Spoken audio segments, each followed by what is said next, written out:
Station. What is going on, everybody? Welcome to One Collection Down and welcome to SciFi Fest 2026, the final SciFi Fest show of the month. I'm so happy to be ending it off with a bang with none other than John Carpenter's They Live, man. This is going to be a really fun one. Glad everybody could join us. Of course, I'm always joined by a great group of people. I can't wait to get them out here. So let's get started. First up, I'd like to welcome everybody. Help me welcome my brother from Go Figure Reviews, Jelani. Station. Hey, what is going on, man? Yeah, man, I'm glad to be here too, man. And it's a movie that I enjoy. So I'm glad that you had this list. I'm glad you came up with this Sci-Fi Fest with Robbie. It's so impressive. I'm so glad to be here. And let's obey and marry and reproduce. Let's do all the things we got to do. You're looking good with the what do you call one of those things? I try to be fancy because I sold us out, man. I would definitely sell us out to the aliens. I gotta get me one of those, man. I gotta get me one of those. Maybe get one with an X-Men logo or something. I don't know. Yeah. Thanks for always joining me, man, Jelani. Yeah, no problem. Always a freaking pleasure when I have you on one of these things. All right, let's get going, man. I got my brother, of course, Matt, Heroes for Hire, comic book. Station. Roddy Piper in this very film, life's a bitch and she's in heat. And I checked him out. So there we go. We got that. Nice. I got that going for me too. So I love it, dude. Hell yeah, man. This movie definitely has some lines in it, some real quotable lines. But we'll get into it. Matt, thanks as always for joining me, brother. Yeah, you know I love you. Yeah, as always too. Yeah, we're gonna have a good time tonight. All right, next up, coming back as well, my brother Gary B, the casual comic guy. Nation. What's going on, Gary? Not much, but looking forward to this. As you know, I'm a huge John Carpenter fan. The Thing is my all-time favorite movie. I've only watched it probably 500 or 600 times. But there's like 4 films underneath The Thing that are tied, right? And that's They Live. That is Big Trouble in Little China, right? Mm-hmm. Escape from New York. You got so many great John Carpenter films, and I even like some of the ones people don't like. So, oh yeah. I'm a Carpenter fan. Well, I'm glad I could have you on for 2 movie reviews during Sci-Fi Fest. That is so awesome, dude. John Carpenter is from Kentucky, just like me. There you go. He had to have something wrong with him. Everyone's got one thing, right? on you, all right? You just made the from. I got the list of Jericho here. You just made it. All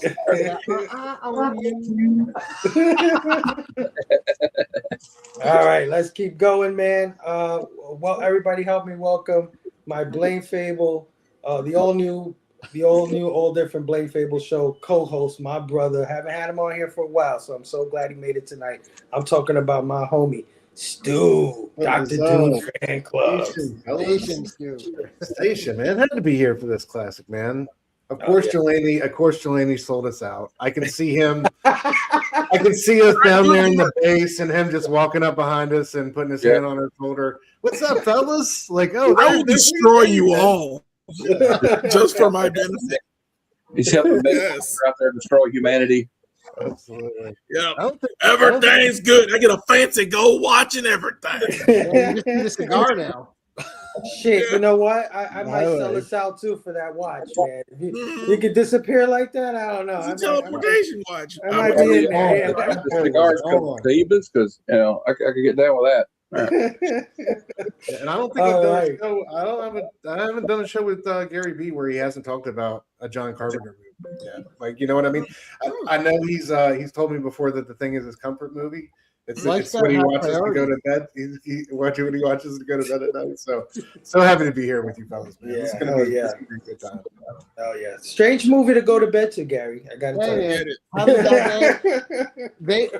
The thing is, my all-time favorite. It is a comfort movie. I can put that on, and I'm just feeling good.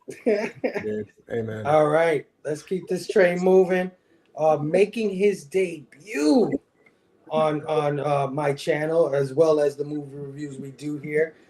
This brother is always supporting us, always in the chats, always there for the movie reviews, and I had to have him on because he had some great points about the movies we were watching in the chat. And I said, man, I got to get this guy on the show, and he finally is here.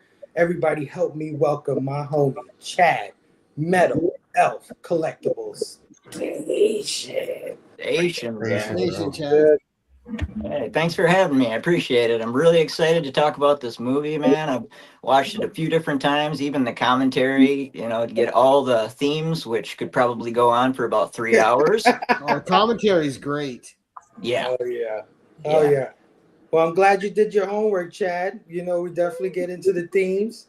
So I can't wait to hear what you got to say about the themes in this one, because honestly, this one has an obvious theme, and then it has a bunch of layered themes that I think we could pick up on. But yeah, before we get into the movie review, let me say what up to the wonderful people in our chat. As always, starting off the chat, we got our brother Jay from Hydra Asylum Comics saying, have an awesome show, 5 bubblegums out of 5 for me. What up, Jay? Right off the top. We got our homie Matt pulling double duty in the chat saying, I came here to do 2 things. Chew bubblegum and review They Live. And I'm all out of bubblegum. We got our homie Jeff, Big Jeff, as I like to call him, saying, you look like your head fell in a cheese dip back in 1950. Like pouring perfume on a pig. Definitely look out for Big Jeff during March Madness, man. I got Big Jeff on 2 movie reviews for March Madness. Hell yeah. Also making his debut with me in March Madness, our brother Pete from Most Dope Comics saying, let's go, dudes? Pete. Yeah, look out for Pete. What's Pete hopping on?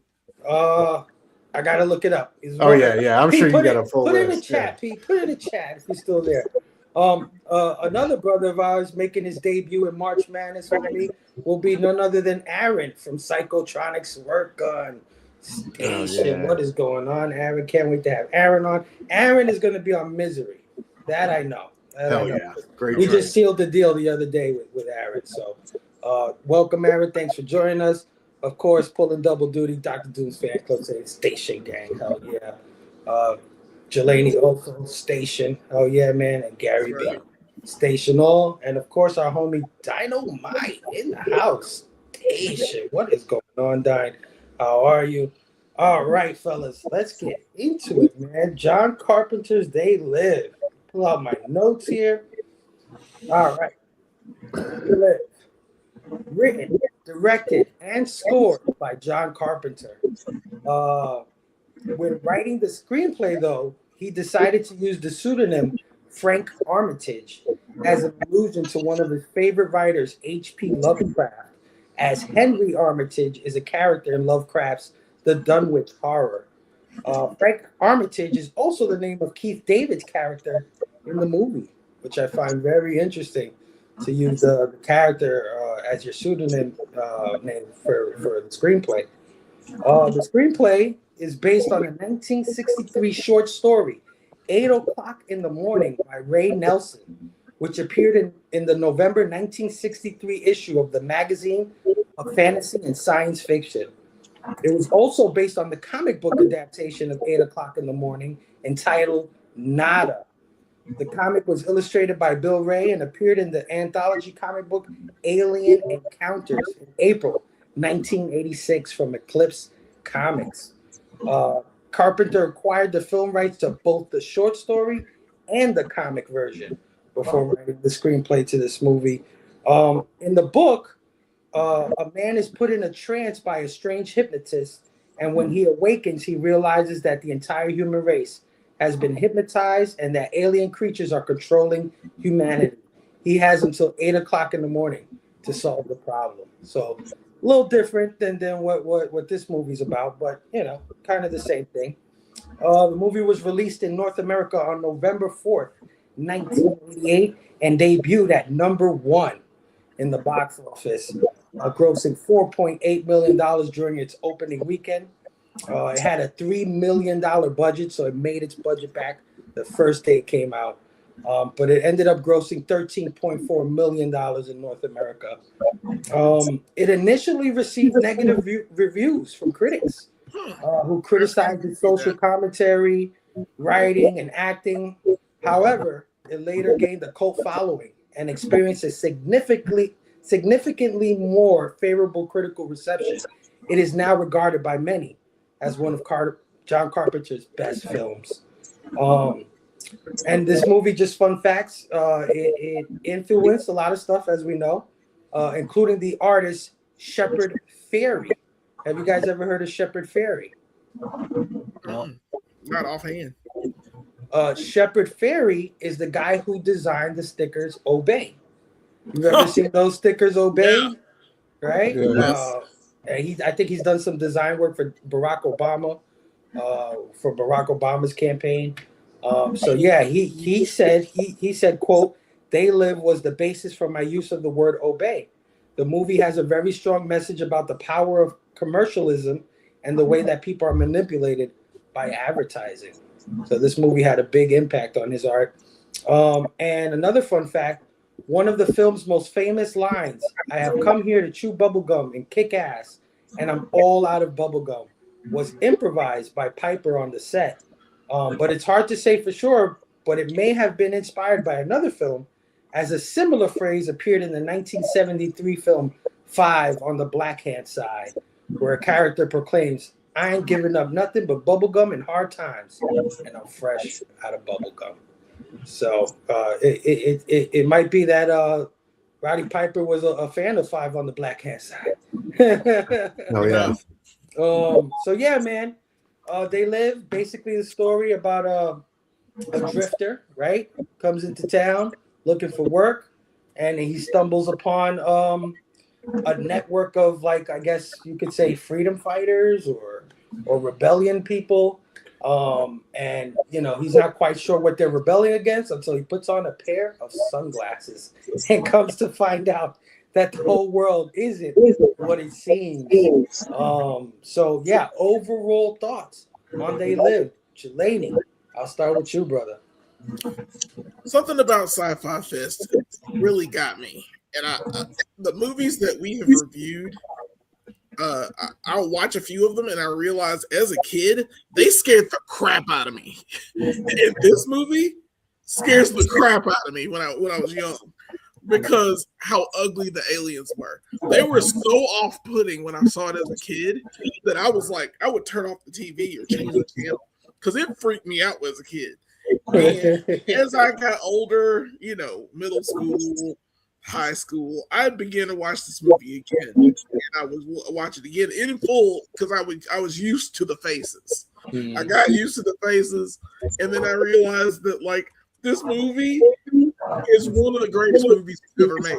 It is so on the nose for its commentary, for its basic setup. Guy comes into town, find out, you know, it's economic, like, what is it? Economic downfall of a society to where everyone is homeless. It kind of mirrors what we're going through right now.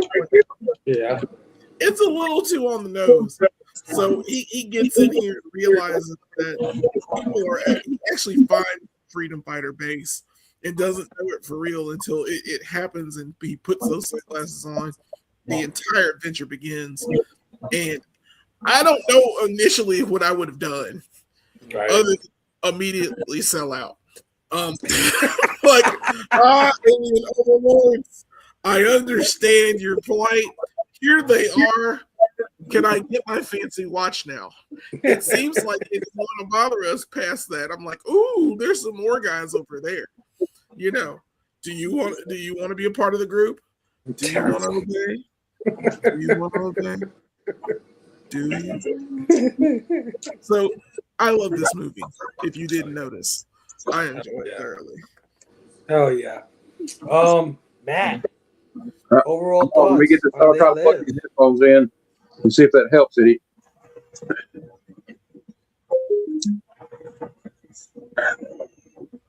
All right. All right. Okay. Can you hear me? Sort of. Is Yeah, there we like can hear you. feedback? Is there feedback going on? Yeah, somebody's. Matt, I'll get back to you on the next one, okay? I'm gonna go to Gary, and when you fix it, we'll get your thoughts. I'm Gary, good now. I think I got overall it. thoughts. I don't How know. they live.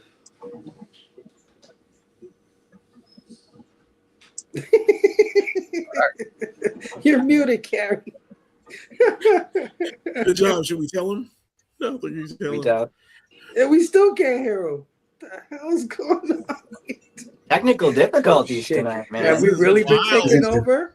He's doing the bit. Yeah, it's the aliens, doing the man. I think we've been taking See? over, dude. I see what's happening now. Yeah, they've infiltrated the airwaves. You have been silenced. Damn, dude. All right. Well, Gary, we'll get back to you as well, man. I guess it's me. Wow. Still want to hear overall thoughts on They Live. Incredible classic to revisit, man. Not no, Stu we as well. What? You can't hear me? What the? You're getting all of us. Wait, Not do me. you guys I'm hear good. me? Anybody in Yeah, yeah, we hear you. Yeah, you don't Yes, hear me? I can hear you. How do I sound Join now? us. Is it still noisy? I can't hear anybody. Wait, well, let's see. Chad, say something, Chad. I'll say something. Can you hear me? We're doing a mic check. I can hear you, Chad. Shit. Yeah. I like I can live hear you. mic checks. I think What it's. the heck just happened to this stream? Holy crap.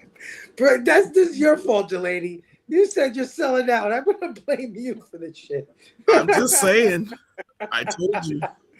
Oh, hold on. Let me Join bring us. everybody out. Maybe I'll bring them out. And we bring them back in. Wow, I've never had that technical difficulty before, I got to tell you. All right. I mean, I'll give it to you, but Let's bring in Matt it's again. all good.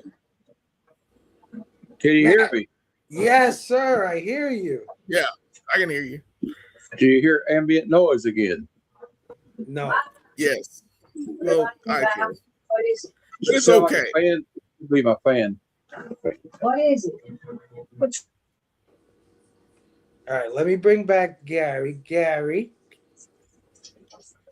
I love live sound checks. This is the best. This is crazy. Gary, I can't hear you, Gary. All right, I'm sorry.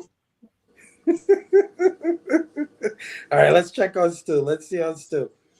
Gary, you might have to come back in. Can you hear me? You hear me? Yes. No? You sound great. Yes? Yes. I don't hear Stu either. Maybe it's me. All right, I'm going to pop out. All right. So, guys, How's it going? I guess Stu. Okay. Yeah, pretty good, pretty good. I was gonna say, so who hasn't said anything? Gary, did you talk? Nope. We can't hear I Gary. you. I can't Can't hear hear you. you. So Stu, how about you, man? Tell us about They Live. Loved revisiting this classic. Just an incredible experience, man. I found, you fall in love with it. I think all How about over now? again every time you watch it. Yeah, I can hear you now, bro. Yeah, and it's just like you wait for him to throw those glasses on for the first time. I just love the look of the aliens. It's incredible. Love the performances inside of it, and I love like the back half of the movie, man. I just think it's things pick up at the right time, and yeah, it's always a joy to rewatch, and just crazy how ridiculous it can be, and it's truth telling. You know what I mean? It's wild that it's and it's sad that it's as relevant as it is now in 2026. So yeah, always love the rewatch and strolling down memory lane with this one. It's special. Oh, yeah. Can you guys hear me? Yeah, man. Yes. Yes, you can always hear Oh, you. Yeah, this is the right absolutely. stream for everything to go buggy, though. I Right? know, right? It That is. was crazy. That was It crazy. is. Jelani, Transmission. let me see your wrist, Jelani. Oh no, I don't have it right now. I have sold it. Of course, I take it off. I take he's it got off. to keep them in view at all times. I wish I had those contacts, man, right now, right about now. Yep. Right. Oh no, I'm not one of them. I just help out. Okay. All right, Matt. Let's go back to you, my brother. Overall thoughts. Well, I love this movie. Like Jelani, it kind of freaked me out when I was a kid. I was probably about 11 years old, I guess, when it came out. And I didn't really think of what the other themes were. But, like, you know, when you look back at it, you know about what was going on in 1988. It kind of makes more sense. And I don't know what it was about John Carpenter in the 80s, but, like, he's almost predicted our future in some ways. We're just being straight up. Yeah. But like, you know, the thing is, like, the stuff in this movie that's happening in the movie where they're in this shanty town. These guys, there's a lot of people like that out there still today working poor. They're working a job. They're homeless. Yeah. And so it kind of hits hard there too. Like he could have been talking about us now, even though, you know, I've heard Carpenter talk about. We'll get into the theme later, but just the way he does it, you know. The thing about John Carpenter in the 80s also, if you're wanting there to be a movie at the end of it with a happy ending with a bow put on the end of it, I'm afraid I've got some bad news for you. Because I don't know, I think John Carpenter didn't really have a lot of hope in humanity. Like you see the ending of like Escape from New York, and the state person's got this tape that's going to save the world. What's he do with it? He tears it up and throws it away. Yeah. The end of the thing, what do? They just sit there. Well, I guess we'll just sit here and find out, right? Like they're both going to die. And this movie's the same way. These guys go out kind of like the Alamo, you know, but they go out heroes though. So that's the important thing. And like all the stuff about the subliminal ads, that always freaked me out, dude. Because like like I don't know, just the way they did it, you know, and perfect casting. And kudos to John Carpenter for taking a risk and casting Roddy Piper in this film. Yeah. Everybody probably thought he was out of his damn mind doing that. Yeah.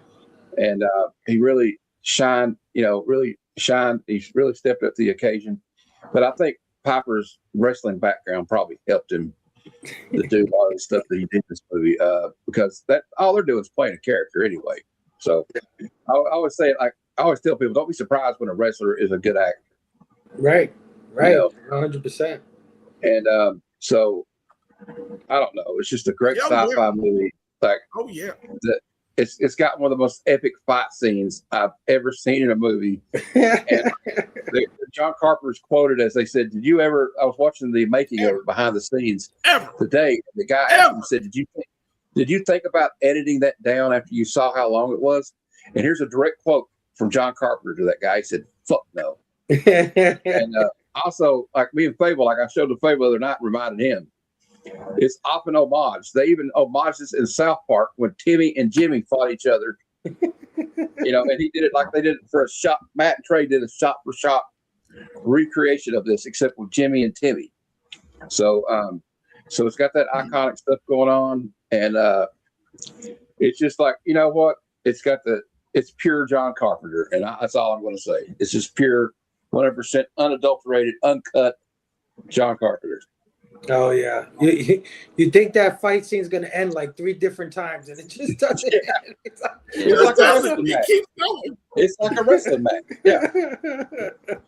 Oh, Gary, it's the best fight ever seen. Well, talking about the fight scene though, they rehearsed it for 2 weeks and shot it for 3 days. Yeah. But you know, I love this movie. I got my little John Nada right here. Yeah. Hey, Nice. But the one with the alien face looks cool too. Oh yeah, and of course, like when I was, movies have never bothered me. I can't remember watching a movie and ever be freaked out or scared. I just thought they looked cool as hell, the aliens. And I was like, what a great design! The way their faces are open, the wide eyes really are what I think creates the paranoia in people when they watch the movie, and it emphasizes that you're always being watched theme that the movie has in it as well. I love the behind the scenes about this movie as much as I love the movie. The fact that John Carpenter and Roddy Piper hired real homeless people to be in the movie and fed them and took care of them during the whole shoot. It's just amazing. Instead of getting actors that they're going to pay scale, they employed people that needed jobs, and that was also part of what the movie was about. So they actually put that in practice, and just John Carpenter knows how to cast. One thing with his movies is casting is impeccable. There's always an obscure choice. You're like, oh, okay. You see why he did it, right? If you notice, he likes to cast lead actors that have presence. Roddy Piper has presence. Kurt Russell has presence. And swagger. They got to have the swagger, too. There's got to be an element of swagger to them. And with them, you need that other actor that can match that energy. And, you know, that was Keith David's job in two of the best movies of his, right? In The Thing and in this one. And Keith David, another guy that could just be the main actor, because this dude's absolutely amazing in everything he's in. He doesn't just go on set and he doesn't play a part. He nails the part, and movies are lesser without him in it. You know, and the thing with this movie is, you know, people think Roddy's was a chance, but this movie doesn't hit the way it should hit without Roddy Piper and as that lead. Yeah, he played a great everyman. He played a great hard worker. You know, I work hard for a day's pay. But I think one of the things and you guys, right, and you guys touched on it earlier, right? This movie has something in it that John Carpenter films aren't known for. You know, The Thing a little bit has a couple of them. Big Trouble in Little China has a few of them, but catchphrases, right? And you guys have said a couple, but you know, there's others like Mama Don't Like Tattletales and you know, just you're okay. This one, fucking ugly, real fucking ugly. You know, there's a lot of great little lines in it that stick in your head, and they stick with you after the film, which is a testament. And it's always, you know, what you think is a throwaway line, but it resonates with people. You know, like in the Terminator, no one thought "I'll be back" would be the catchphrase line. Yeah, right. This is a little thing, but I like that one. He's like, "I'll tell you what." They have that great conversation between him and Keith David towards the end, and he's talking about, and he's like, "I'll tell you what, I ain't daddy's little boy, I ain't playing daddy's little helper no more," or whatever. I love that. Yeah. And I love too Meg Foster in this. So Meg Foster is like one of those actresses I had like a major crush on growing up, right? Yeah. Those eyes, man, they're just Oh yeah. She was a great evil Lynn in the first Masters of the Universe movie. She was really freaking evil in Leviathan. She wasn't in it a lot, but every time she was like this menacing boss type from above. And it's just good presence. And this movie, it just has everything you want, right? It's got action. It's got deeper levels to it. You can understand the people who sell out, and you can understand the people who don't. And it's got a gimmick with the sunglasses. Yeah. And you know, the thing about Piper is like he had no trouble getting the character, because if you know anything about him, he was homeless on the streets when he was 13 in Canada. Yep. And became and his the priest at where he was staying at the church at his parish said, "Look, you're either going to learn something like wrestling, or you're going to end up going to jail on the streets out here, and you're not going to like what happens." So he had a hard scrabble life, and I think he could relate to the characters in this movie. Yeah, absolutely. I can't agree more. I think it's a big missed opportunity that Roddy Piper wasn't in more movies. Very true. The guy definitely made a splash in his first role in this film. And I, you know, it was a different time in WWE at that time, and I know that Vince was very upset with him that he went off to do this movie. But I wish he would have dived deeper. You know what I mean? Because he definitely had a future in film. Vince fired Jesse the Body Ventura for going and doing shooting Predator. Predator, yeah. It was just a different time. And the thing is, though, they're mostly remembered for those two movies, right? Roddy for this movie and Jesse for that one. Yep. And I'm kind of surprised that you weren't ever perturbed by any movies, Gary, growing up. May I suggest Necromantic to you? You might have a hard time going to bed after that one. Oh, Chad, overall thoughts. I love Hell Comes to Frogtown. Oh, that's a good old one, man, for sure. This one, I have a similar history to Jelani with it. I think I saw it probably like 2 years after it came out, so I was still under 10, and it freaked me the hell out, especially the black and white scenes, because previous to that, the only black and white thing I had seen was probably like the Andy Griffith Show, or maybe even the Twilight Zone, right? But that's like really tame compared to the juxtaposition of like a regular guy, and then it goes to black and white, and it's like these creepy ass aliens that are among us, you know. So I haven't seen this for probably, I don't know, 15 years. And on the revisit, I've caught a lot more things. But this is probably my third time watching it. Okay. So you liked it overall, I'm guessing. Oh, yeah. There were so many things. I mean, from when I was a kid, I had an idea like it was cheesy and scary. Like I didn't get it when I was a kid, but yeah, like I said, I watched it a couple times, and then the commentary along with it, and yeah. I'll get to my rating later. I saw this in the movies when I was a kid. First off, let me just jump off by saying it has one of the most iconic movie posters of all time. Roddy Piper pulling the glasses down with the reflection of the aliens in the glasses. I bought a few comic books that homage that movie poster. Love it so much. And yeah, man, I was like you guys, I was just floored by Roddy Piper. I grew up watching WWE, so I knew of Roddy Piper and all his hijinks with Hulk Hogan and all that stuff in the 80s. And yeah, and I couldn't wait to see him in this movie because he's like an early Stone Cold, like an early Rock prototype kind of guy. Like, you know what I mean? He had a lot of personality, talked a lot of shit in wrestling. And I gravitated to him in wrestling. So I just knew he was going to kill this role. And he absolutely killed this role. And watching the movie, I didn't know how deep it would be, right? Like, I thought it was going to be like Roddy Piper versus the aliens. But just the way when he puts on the glasses and he discovers all the underlying shit that's really going on, that's when the movie got really chilling.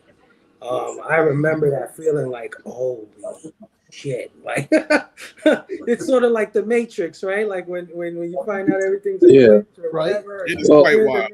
But he sells it too as the everyman, you know? And it's a misdirection too by Carpenter, because you kind of think this movie's going to go one way if you don't know what it's. If you just like tuned in and didn't know what it was about or didn't see the trailer, you know, like, oh, he thinks these guys are like smuggling drugs or something, and it's just a bunch of sunglasses. He goes, "What the hell's this?"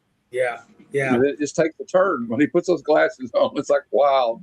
That scene was so chilling, and him realizing how many of these motherfuckers were in there, like how many of them are just walking around amongst us, and then his reaction to everything was so good.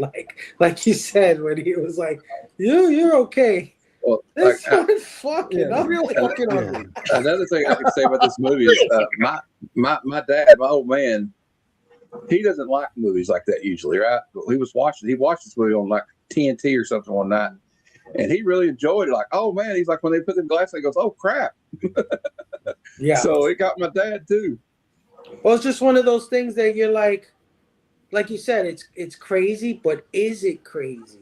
Right? Is it that outlandish that something like this can be happening, or we could be having this wool pulled over our eyes? It's totally plausible. It's happening right now. Yeah, in a lot of ways.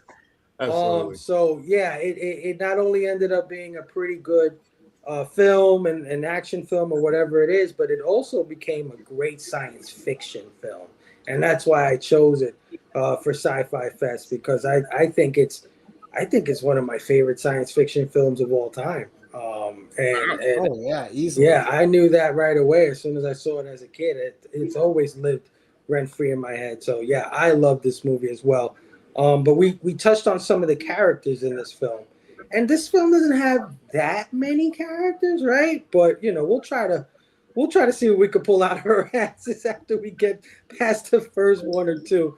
But being that there's so few, if anybody has a similar character that they like, hey, just go for it, man. Don't worry about if somebody picked it before, I'll start with Metal Elf Chad. Chad, character or performance you want to highlight from They Live? Oh, I guess I'm gonna go with the unsung hero. I want to go with Jeff Imada, the guy who played the Ghoul. Right, Oh, he did the ghouls, and he also did the special effects and all the stunt work. Nice. And he was the lucky bastard at the end who was getting rode. So Yeah. Why not? That is one of my favorite ending scenes to any It's so movie. good, dude. I Hell yeah. love that. It's so good. It's so brilliant. I would never would have thought to do that in the end of a movie. I love the joint where the guy's in the bar and he's just watching the TV and everybody around him's like, "What the fuck is What? The only time there's nudity in it at all, right? Like it's right at the end, and it's just a funny scene. Oh yeah, great choice, Chad. Stu, any performance or character you want to highlight? I'm gonna go with George Buck Flower as the director. Let's go. In honor of Jelani, trader number one up here. I like it. Just He's a cool guy. He's amazing, dude. His evolution from like dude on the couch to Colonel Sanders is incredible. Yes. And he's like one of the shining stars at the end. He's one of the highlights. That whole bit with the tour and him even like begging for his life, going back and forth with them. How can you blame me? Type shit. It was just it was so full of charm. You couldn't help but just love the guy, and then of course he gets off scot-free, right? Like it was so how he just got do stuff out of there. So yeah, man, I gotta highlight his. He was it was just cool to see him come back in that way. And I didn't put two and two together at first, but eventually it was right. Cool to see, like they're our friends. They would kill anybody. Anybody in this right? alien society. All you gotta be doing is have a heartbeat, and you're in. I love when he was like, "Hey, boys, I didn't know you were part of the party as well." Party, yeah. Yeah, he's like, but y'all need to get some new clothes. He's like, now that you can afford it, like he was clowning him. Oh yeah, he was awesome, man. He's been in a few movies. Isn't he the bum from Back to the Future? Yeah, dude, he's the drunk dude. Yes.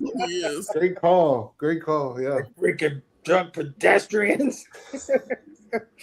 Gary, one character. I know, I'm going to behave this time. Although I will say, you're not the boss of me. No, I'm not going to go with either of the big two, Phable, because it's too easy. Instead, I'm going to go with the underlying human menace in this movie, and that's Meg Foster. Because you know who she is in this movie, right? You ever see that meme with the gamer mom? And you see the guy run backwards and dive in the car? Like, I've seen that. Old ad, or like they're doing a little preaching thing and about kids getting in vans. Okay. And one of them's this hot gamer mom, and don't get kidnapped. If Meg Foster was the gamer mom, I would have been kidnapped. All right. So like Roddy Piper, just not suspecting her. She played the menace part so well. Like when she's with him, he's like, put the glass on. She goes, oh, that her line delivery right there is great. I'll put the glasses on, and she knew how to play it, so he didn't suspect her, right? But I'm going to see what you want me to see, and so there's, at that point, there's no point in him having her put the glasses on. So the menace is really cool. She knows how to play it like she's not one, and then the unsuspecting hitting him through the window. That was awesome, dude. Like she was just a great underlying menace, and her performance in this added a lot. And then the most hated moment in the movie when she shoots Keith David off camera? Yeah. Yeah. I forgot that she killed Keith David. Yeah, As that soon as was- she Yep. shot him, all I wanted Roddy Scared. Piper to do was the suplexer off the building. Right. Yes. 100%. Because I mean, Roddy dying, that was his hero's journey. The Keith David character didn't deserve to die. Right. He Yeah. didn't get No, there. that was Yeah. I was so unexpected out of left field. I was like, oh hell no. And she shot him right in the head. So you know he's I dead. know. He did. Yeah, he dead. Oh yeah. Oh yeah, Great choice, man. Yep. Great Thank choice. Meg Foster, I'm not gonna lie to you guys, she used to scare the shit out of me when I was a kid. Like Oh, 'cause those of her eyes? Yeah. Yes. Exactly. Yeah, Gary I just love brought up her Evil Lynn. Now all I can think about is Evil Lynn and those eyes. She can get it. She can Right. still get it though. No, when they yeah. cast her as Evil Lynn, it was such a great choice. Oh my God, she was incredible. I was watching that just the other night, man. Yeah, Her voice, she's her like a mannerisms, fucking her demon. posture. Wasn't She wasn't does. she in She just wasn't got she the in look. V too? And her and Kirstie Alley both had the same kind of And eyes. I can't remember the name of it, but facts. she was in a movie where she was like a leader of this cult, and she was a horrible person. I can't remember the name of it, but it's so scary. She was so scary in it. And I was so scared. but- I mean, she's beautiful. I'm not saying she's Yeah. she's a looker for sure. No, but yeah, she for knows how to sure. play menacing. But She those does. eyes, man, I mean, how can you even lie to that lady with those Nah, eyes? they cut through your soul, bro. They cut through your soul, you stare at me, and I'd be like, "I'll do whatever you want." right? Matt, character or performance you want to highlight, bro? I mean, I know it's obvious, dude, but I can't help it. I'm a big wrestling fan, Yeah, let's so go. I got to go with Roddy Piper because he's good at playing every man because he wasn't every man. You know, he like I said before, he had a rough childhood. His dad kicked him out of the house when he was like 13 years old, and he lived in like Saskatchewan, Canada, which is like, if you know anything about Canada, that's in the middle of nowhere. Right. And so he came up in the School of Hard Knocks. So, and like, you know, he also, when the fight court and everything, he helped choreograph that scene. Yeah. But he was also very cool with the other actors, with Keith David, because he knew how to make it look real about hurting somebody. So he made sure he didn't want to hurt nobody. And that thing Well, about Keith Meg David hit him with said that he hit Roddy a few times, but Roddy Yeah. never hit him. Yeah, never Yeah. touched him. And the thing with Meg Foster, that scene where she hits him with that champagne bottle, she could not get it to break over his head. And he said, just lay in there like that. She finally did. You know, he's like, I can take it. I can take it. Like, and if you see him at WrestleMania fighting Goldust, he let Goldust hit him with a car. Yeah. For real. Mm-hmm. Because he didn't give a crap.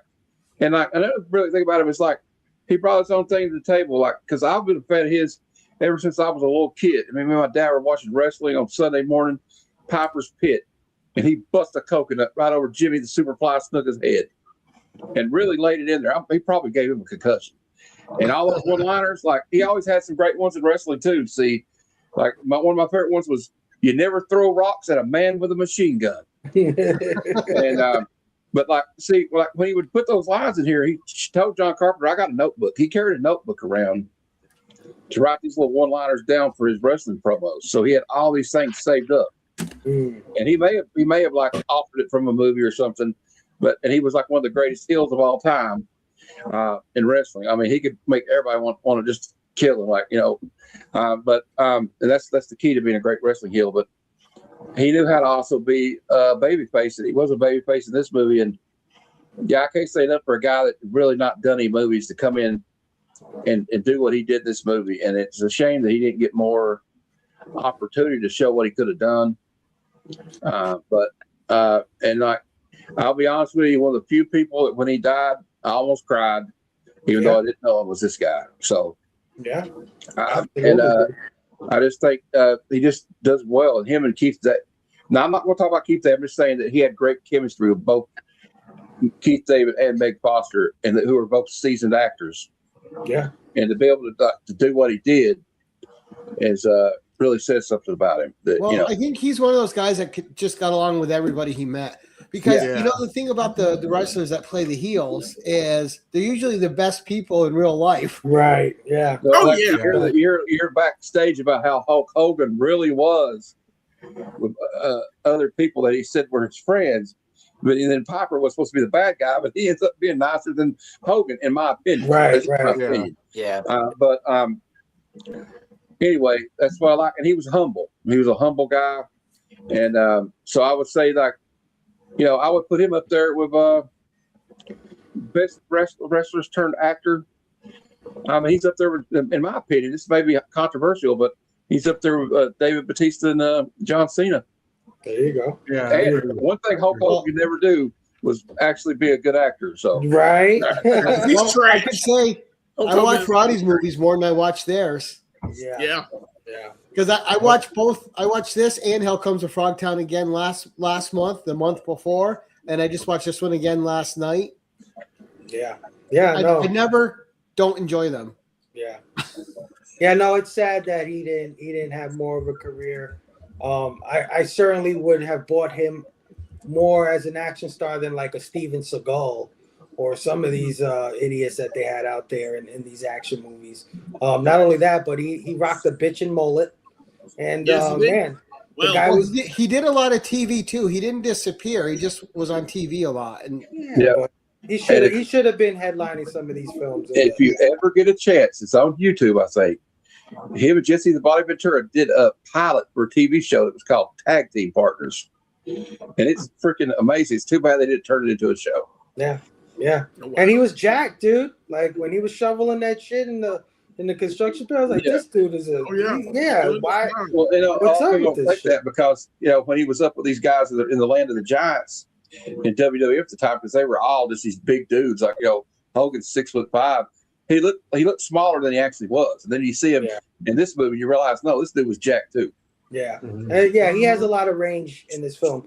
I guess that's what surprised a lot of people because you know he's real subtle in the beginning, then he's real funny, right? And he could do the Yeah. action thing, Yeah. and then he could get serious because he talked about his father abusing him at one point in the film, and that was a real serious moment. And that was probably something that really happened to him. Very in some true. way. Yeah.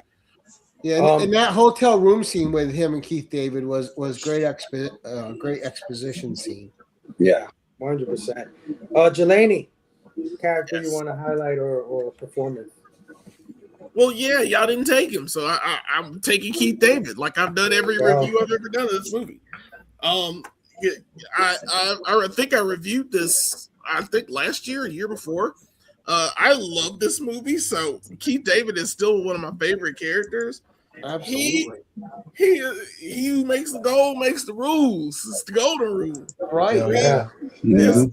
He's one of the characters that really stands out because he left his family to Detroit to go to work, just like everyone else pretty much in this movie, because they're so downtrodden. And he keeps his head down, he does his work just like John Nada. And it's so impressive that Frank is one of my favorite characters because he would have been me had I not gone to the right side. Well, and he also held his own with Rodney and all the physical stuff, right? That fight is one of the greatest fights to ever happen in cinema, period. Like the fact that they choreographed it for as long as they did and as well as it's performed, because you watch it and he's honestly like it never ends. It's like they probably did multiple takes and the takes just looked like the way it was cut. It looked like it was one continuous shot of them fighting, and I'm pretty sure dozens of takes. So I'm impressed that Keith David was able to hang with Roddy Piper. Well, he said he never didn't not feel safe with Roddy. He felt safe all the time. He said, "Yeah, it choreographed it excellently. It just makes no sense that we have this as one of the greatest moments in cinema. It's so precious, and he plays it well. He cannot wait to kick these aliens in their ass, and it shows the entire time. He's got that Uzi in the meeting, yes, pointed up for whoa. And I'm like, the second I saw it, I was like, oh yeah, I'm impressed every time. I choose. I'm glad none of y'all picked him because I love Keith David in this movie, and I hate he gets taken out by Meg Foster. Yeah, I do too. And hey, Pretty eyes, bro. one of the best voices in the business too. Yeah. Yep. Oh yeah. Yeah, Definitely. without a doubt. Yeah, I choose him every time. Oh yeah. Hey, And also, man. every time you see him talk, you're just like, wow, this is a really good dude. Yeah, Right? he's a solid And guy.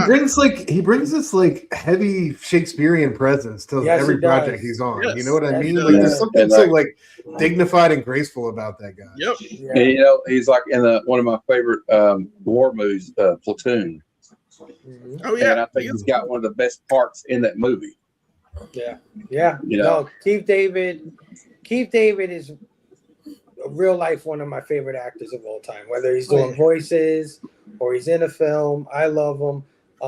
I chose him as my favorite character in the Chronicles of Riddick when we reviewed Of course that. you did. And he finally got the credit he deserved and got a star on the Hollywood Walk of Fame Hollywood this Walk year. of Fame, Yes, he yeah. did. And yeah, Jelani, I'm right there with you, man. I would have picked him had you not gone before me. Keith David, my favorite character in this movie. I love that he's a down ass friend. There's something about loyalty that always attracts me. If a character is ride or die, I am usually gonna pick that character, and he's one of those, right? Like Loyalty. even when he knew that Nada murdered people, right? Because to him, he just killed people. He walked in a bank and he killed a bunch of folks. He killed some cops. He still came and gave him a week's full of pay. Yeah, right. That's how they even started getting into the fight in the first place. And then when he finds out why Nada did what he did, then he's just like, "Come on, dude, I'm on this mission with you." And like you're right, Jelani. When he has a little Uzi, we should make that a fucking poster, man. I don't know. It's the way he held that Uzi. Yeah, he was holding it. Oh yeah. It's straight up. Keith David is he's a Hollywood icon in my opinion. Yeah, he fits into that category of there's of character actors, right? No matter what they're in, they elevate the movie. You see them, and I got 4 actors on that Mount Rushmore of character actors for me. You got Ron Perlman. Every time you see Ron Perlman, you love him in everything he's in. Clancy Brown. Yeah. Keith David. Yeah. And Ernie Hudson. Those are my 4. And you know, Gary, he's one of those actors that makes the other actors' performances better. How do you put the beans above the Frank? Yeah, and the thing, the interaction with him and Kurt Russell, it makes Kurt Russell even better in the movie. Yeah. I would add one more to that list, Gary. Carl Weathers. I would add to that list. Oh yeah. I think Carl Weathers is another one that brings. And why did we never get more Action Jackson movies? Why was there only one? I don't know. We should have had at least 3 Action Jackson films. Yeah. He was definitely a favorite of mine in Mando when he was in Mando. But yeah, let's get into style and structure, guys. This movie was shot primarily in Los Angeles, on location, right? Not a lot of sets in this film at all. And I think it like a lot of people talk about how some movies based in New York bleed New York, right? Like you feel the gritty texture. I think you feel Los Angeles in this film a lot when you watch it. But yeah, Jelani, set us off. What do you think about style and structure? It's stylistically, it's scary as crap because of the way the aliens look. That presence of how frightening they are the first time you see them once you put on the sunglasses, it still strikes me. Like they still like that. Whoever came up with that creature design, that still freaks me the freak out. I don't know why. It always will. It's one of those brilliant things, and they did this for $3 million, and they were able to pull that off so brilliantly. I even like the little flying saucers that are coming out, hey little buddy, you're coming telling me I like to snitch. Boom. It's so cool that he was able to still make that under budget and still have it look as well as it did. All of the signage, all of the magazines, everything, just all of the everything that they did, meticulous. It's brilliant that they had like scenes, just whole shots. And the first time you see the guy with the newspaper and he's looking at it, and his face next to this white background of just blank black and white words that are just subliminally put there. It's so crazy. I just never knew that they were able to do this on that scale. I don't know why. I was like, oh man, they made on a whole bunch of newspapers. They're just pitch white, and with just black letters and other things. And it's just it's so iconic how everything looks, how everything feels. It feels like people are really suffering while the rich are getting richer, and that gap goes further and further. So stylistically, it's brilliant. Structurally, it's perfect. It's an hour and a half. Get your point across. Hey, they're aliens, bruh. You ain't gotta get no explanation. Yeah. You don't have any cut through. There's nothing that is there. There's no wasted time. We get there. John finds out. John kidnaps a lady. She pushes him out of a window. There's a resistance. Put on the sunglasses. Whatever. All these things happen. You get back to the news station. He's betrayed, but not before he's able to destroy the satellite that shows that these things have been hypnotizing us all this time. We need that resistance. I think we need that resistance now, but I don't want you guys to have it. I don't want you guys to have it. That's it. Oh yeah, dude. Matt, style and structure. What do you think? Well, it's just iconic for one thing. And also, like I was saying about before, it's like the beginning of it, you kind of feel like the movie's going one way, and then there's like this misdirection. Like you think, well, maybe they're smuggling drugs or something, and that's what Piper thinks. That's what his character thinks. And then when he puts those glasses on, it turns into a whole completely different movie. And also, Carpenter was highly influenced by sci-fi films from the 50s and early 60s. And if you, I get this like 1950s like sci-fi vibe, or like some 1960s episode of The Twilight Zone or Outer Limits when he puts the glasses on. When he puts the glasses on, yes. It reminds me of the Twilight Zone episode, right? Exactly. And so that's kind of like I take a little tribute to that. And then it kind of gets into like, the kind of resistance thing. And like, it's kind of like an ongoing theme that John Carpenter has, even like characters like Snake Plissken or McCready. It's like these guys that kind of go against the grain. They're on the outside of society. Right. Like McCready says, all I want to do is go to my shack and get crunk. Leave me the fuck alone. And same thing, Snake Plissken just wants to be left alone. He wants to live his life. Just leave me alone. If you quit bothering me, I wouldn't be in any trouble. Same thing with Ryder at Piper.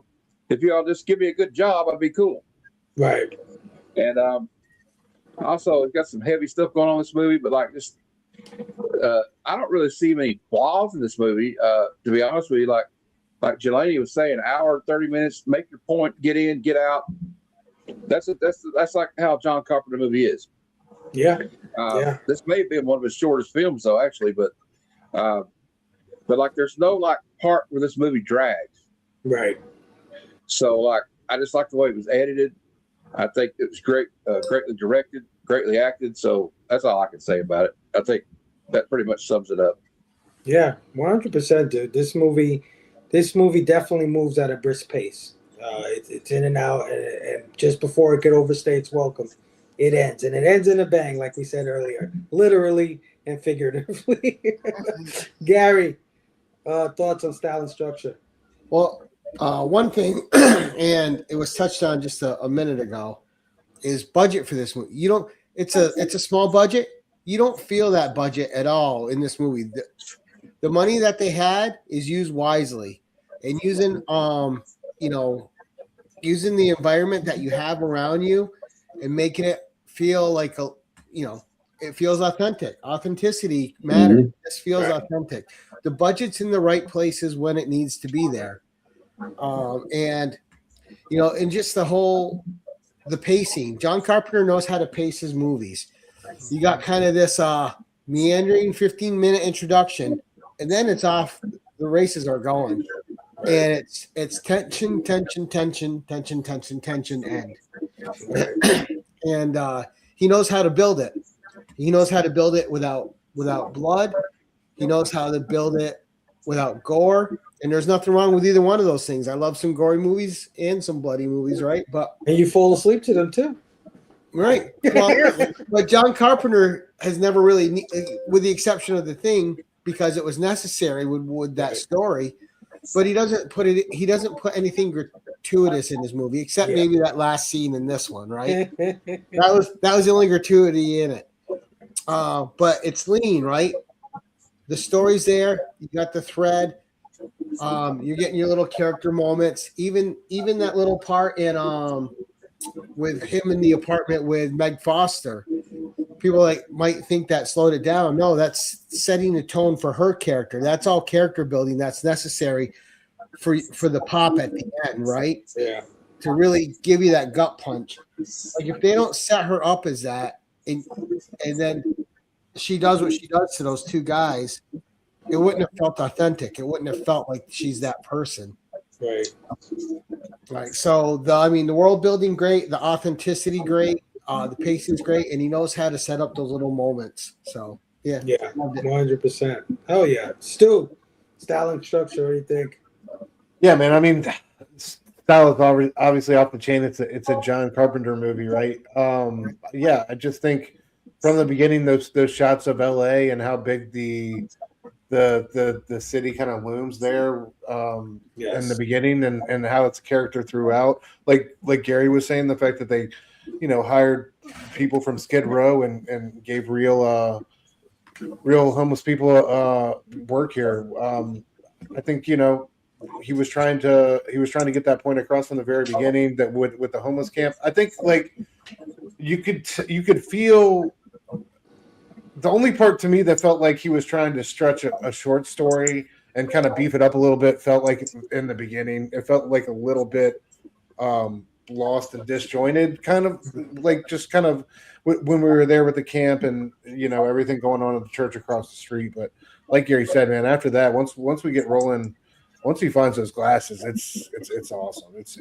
Like you talk about the style. I mean, I could watch black and white scenes all day long. They're just every single one of them is a work of art.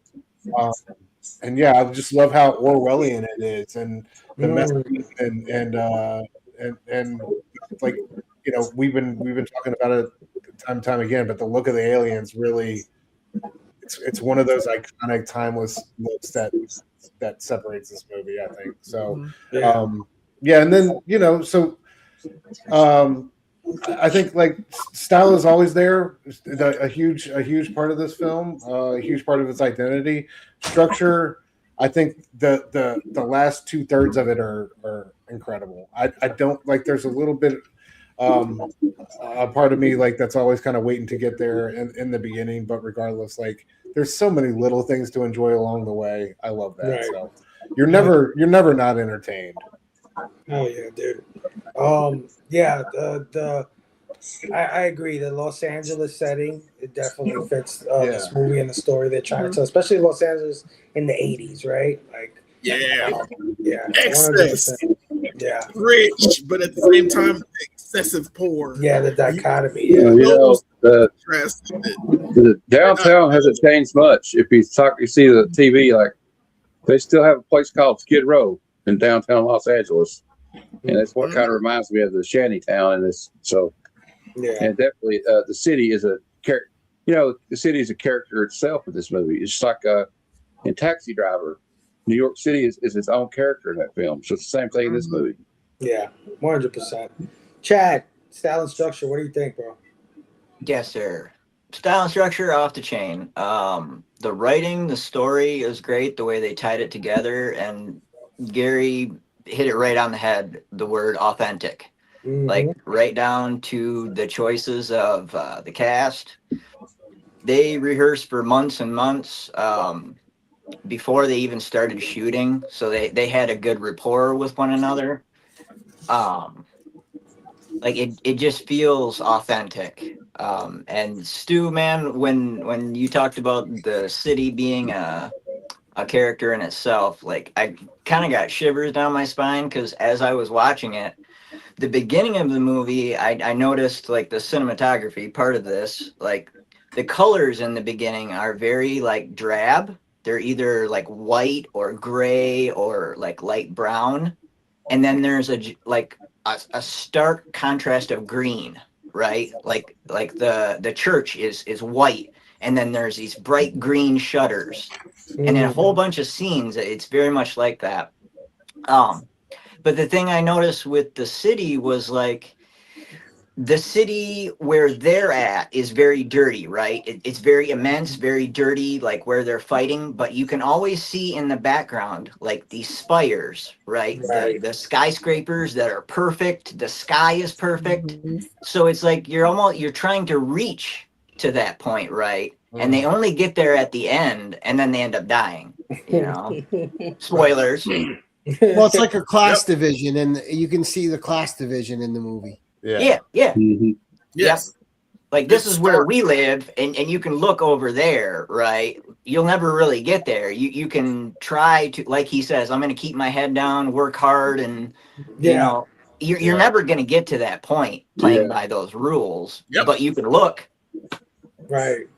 Yeah. Always dangling the carrot in front There's of that like one little scene I love when he's got the glasses on and he's looking at two guys. They're talking about one of them got the promotion at work, and then of course it was the alien. Oh, yeah. And the guy's like, just keep believing in yourself. And the guy's like hanging his head. Like it was a great little like contrast to. You know, the thing is about Los Angeles, like at Skid Row, you can take a couple of turns and then you'll be on Rodeo Avenue or Rodeo Drive, and that's where all the rich people go shopping. So it's kind of like, you know, all this stuff is in driving distance in Los Angeles.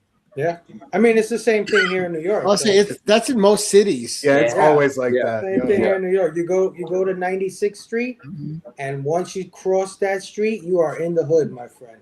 and it's stark. Does not You take can see the difference. But yeah, man, great point, Chad. Great point. All right, man, let's get into. Well, let me put my thoughts. My bad, I didn't even get to myself. Everything you guys said, I think the style is fantastic. I love the Los Angeles 80s setting. I love that sunset, that Los Angeles sunset. I don't know what it does. It's always the way it paints scenes. I absolutely love it. I love John Carpenter's wide fisheye angle shots. I love them to death. Everything he puts in that camera, he knows his composition. You know, in the beginning when the train's pulling in, you see it right there. It's beautiful. When John Nada visits unemployment or whatever, the employment place, you can see that curvature to the building. You know what I mean? It's that fisheye lens that he uses. I love it. I love his stylistic choices when it comes to that, in the bank and everything. The aliens, fantastic. I mean, you can tell that that's not a lot of makeup, right? It's probably just a fucking mask that you could pull over your head because it's just teeth that move, right? When they talk, it's not even like but it's brilliant. Yeah, but it's still brilliant regardless, like you said. Yeah. And I was looking at those dolls that came out, the Fugglers. Have you seen these Fugglers dolls with their fucking teeth? That's what I was thinking of when I saw it. I was like, dude, they need to do a They Live Fuggler. That would be awesome. I would buy that shit. Yeah, and structure, you guys said it already also. In and out, hour and a half. You know I'm a fan of movies like that. Stu especially knows. You love your dad. I saw and thought of you. I was like, I know why he's got this one on the lineup. He knows my 3-act structure. Give every structure a nice half hour to cook. You know, introduce us to everybody. Act 1, give us the problem. Act 2, Act 3, act on the problem. Like finish it out. And this movie does exactly that. Like Gary said, great use of his $3 million budget. They're underground in some facility. it could be anywhere. It's just a fucking hallway. They don't even bother to like kind of decorate it, right? But you still feel like they're in some sort of bunker. When he shows the people transporting to the planets and shit, right? That was kind of crazy, but it's also such a cheap effect. So, but it does what it needs to do. And of course, the black and white scenes. The black and white scenes. I mean, Matt hit it on the head. It definitely gives me a Twilight Zone feel. It absolutely transports me back to the 50s. And I feel like he used a whole different camera to do those scenes. Yeah. Dude, those were actually matte paintings. Those aren't film. Those are matte paintings. That is crazy. Yeah. Yeah. The texture that You artist. did the same thing in the thing too. Like when there's actors in the background, that's all the spaceship in the back is all matte paintings. Yeah. And one of the most iconic things from this movie is those 1-word or 3-word commands: obey, marry, and reproduce. I mean, that stuff is just fucking iconic. When he's flipping through the magazine and there's a bunch of the sayings in there. Yeah, I can definitely see artists like the guy we were talking about from Obey using this kind of stuff to use it as graphic design. So yeah, this movie artistically is great, structurally is awesome. Real brief, I wanted to touch on the music. Of course, the score is by John Carpenter, who scores almost all of his films. But he's also assisted. Hold on, I got it right here. He's also assisted by a man named Alan Howard, who I don't think gets a lot of credit when it comes to John Carpenter scores. But Alan Howard is a composer and sound designer, right? So like, not only does he do the music, but he does the sound effects and things like that. And I just wanted to give you a little bit of his history. He's collaborated with John Carpenter on several films, including Escape from New York, Halloween 2, Halloween 3, Season of the Witch, Christine, Big Trouble in Little Chinatown, Prince of Darkness, and They Live. So many of Carpenter's films he helped score with Carpenter. But his sound designs, right? He did all the Star Trek films, all of them, 1 through 6. He did the sound effects for, yeah. Raiders of the Lost Ark, Poltergeist, Back to the Future Part 2 and 3, The Little Mermaid, and Total Recall. He's worked on the sound designs for these films. That's awesome. Wow. And his team received an Academy Award for the best sound effects for The Hunt for Red October and Bram Stoker's Dracula. So this guy is not too shabby. Yeah, not too shabby for a guy like Carpenter to work with. But real quick, Chad, any thoughts on the music or sound of this film? I liked it. It was a departure from Carpenter's usual kind of music, I think it fit with that authentic tone, like when you were talking about that kind of composite scene with the train, and you got like the kind of like Chicago blues going. Yes. It gives that like every man's struggle kind of thing with it. And not that I don't love, the Carpenter synth stuff, but the blues stuff I love too. So it was cool. And the sound design was really great. Like even when he's in like the unemployment office, you hear it's mixed well. Like there's things in the PA going on, like people are moving around the office, but it's not overwhelming. You can hear all the dialogue. Like, really good. Really good. Yeah, absolutely. Stu, briefly, the music or sound design, what do you think? Yeah, I mean it's no Halloween, right? But it's all right. I mean it's not as memorable as some of his better scores, but it has its moments. For the most part, I enjoyed it. I do think like he really excels at those smaller ambient moments, like throughout this film here. I think that's like really where he's best at, man. Like, of course, is like those big famous scores, but I think like the way he can just fill a space or a moment with a certain tone or chord or whatever, I think is a huge talent of his. So. Yeah, absolutely. Gary, brief thoughts on the music or sound design. Well, you know me. Once the movie gets cooking, I tend not to notice the music usually. But in the beginning, I did.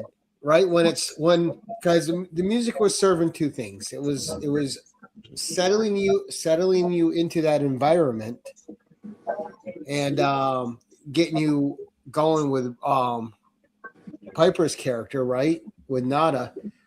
But it's also giving you a false sense of ease, which is going with one of the themes of the movie, right? It's also suckering you in. Yeah. It's hiding what's coming.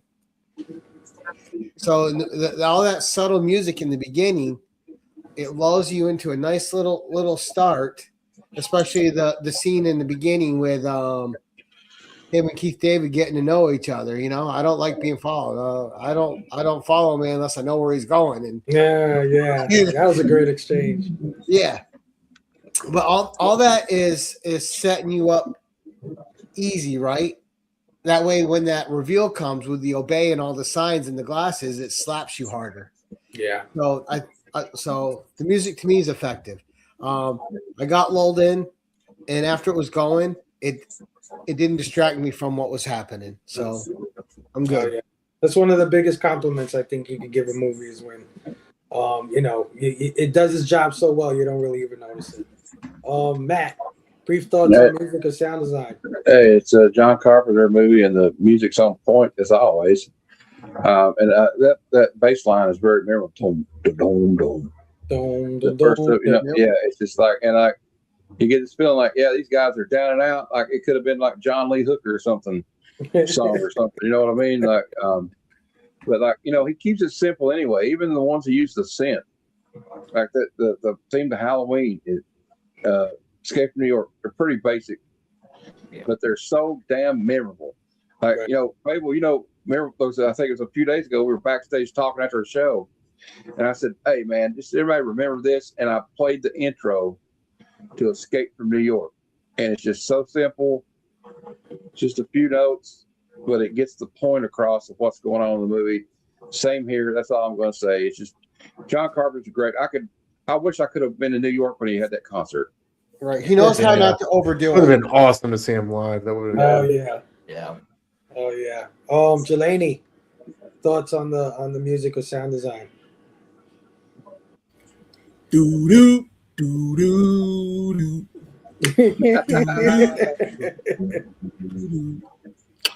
do do do do do. It's so impressive.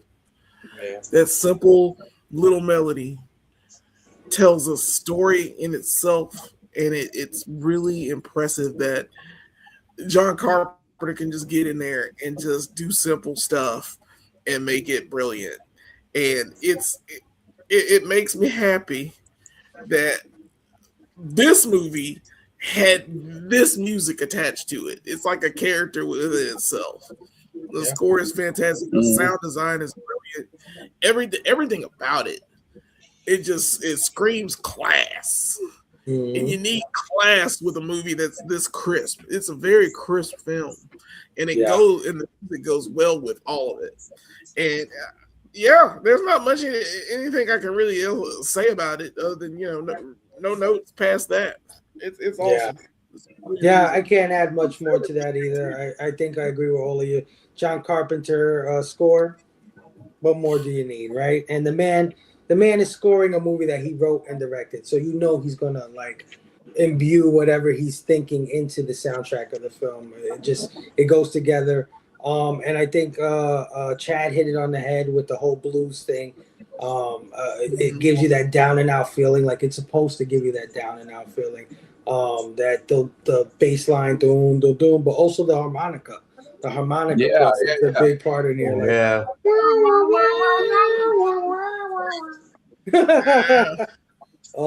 Great stuff. Different from a lot of his scores, right? For sure. Definitely. But a different movie too. For sure. So can't say much more. Score is great. All right, let's get into themes, guys. I talked about this a little earlier when I said that this movie has some obvious themes in it, but it also has some hidden themes, I think, in a lot of ways. Things that you could pick up on that are maybe a little relevant to yourself. You know what I mean? So I'll start it off with Jelani. Jelani, what do you think this movie's trying to say, or what is it saying to you? It's late stage capitalism at its finest. And who knew that aliens were controlling everything? And they've been probably controlling it since like 1956 when we first get our She got her head dipped in the cheese. Yep. That's all it took, man. That's all it took. The day the Earth stood still was probably the precursor. So it was them showing up and be like, hey, watch out or something's going to happen. And the next thing you know, there are aliens coming immediately for this planet. And it's all about alien abduction as well. It's capitalism. It's the top 1%, shooting down on the bottom 99, but also the alien threat that we were abducted by an alien race, basically co-opted as livestock. The guy says in the transmission, we are nothing but lambs to the slaughter, and it's finally time to wake up or stay woke, because one of the things is stay asleep. Right. If you noticed, you have to stay asleep in order for this to continue, and it's that mass hypnosis, and like I said, it parallels. I think John Carpenter and Mike Judge for Idiocracy have nailed our society down pat. It is absolutely insane how stupid we are, and at the same time how malleable we are, and it's being told in such a way. And it's wild that it parallels what's going on now, because this was 1988, and they were just about to jump into the 90s, and they didn't know how the 90s were going to go, and I'm pretty sure Y2K was going to be a thing in the future, and all the scare tactics are in this movie as well. Like, we're jumping to the 90s, we don't know what's going to happen, so it kind of mirrors those factors. It's a lot of themes in this movie. I mostly see late stage capitalism. I mostly see, of course, alien abduction, and I want you to stay woke. You gotta stay woke, because if you don't, you gotta call out the things that aren't good. You have to point them out, and you have to band together and revolt against them. Yeah, but I don't want you to. I don't want you to. Get out of my face. Where's my Uzi? Get out of my face. You know what's eerie about it? Like you say, late stage capitalism and the distractions or whatever. It's so much worse than even this film could have predicted, right? Like when you think about it, like all the oligarchical shit that's going on in government, and not only in our society, but like around the world, if you look at the governments of other countries, and then the scale of advertising, right? Like they're talking about magazines and fucking posters. Like the shit is in our pockets. It's literally in our pockets. One of the most important devices that we use every day. So yeah, man, definitely ahead of his time. But Matt, what do you think this movie's trying to say, or what is it saying to you? And it's got several things. Some background noise. I don't know if anybody has.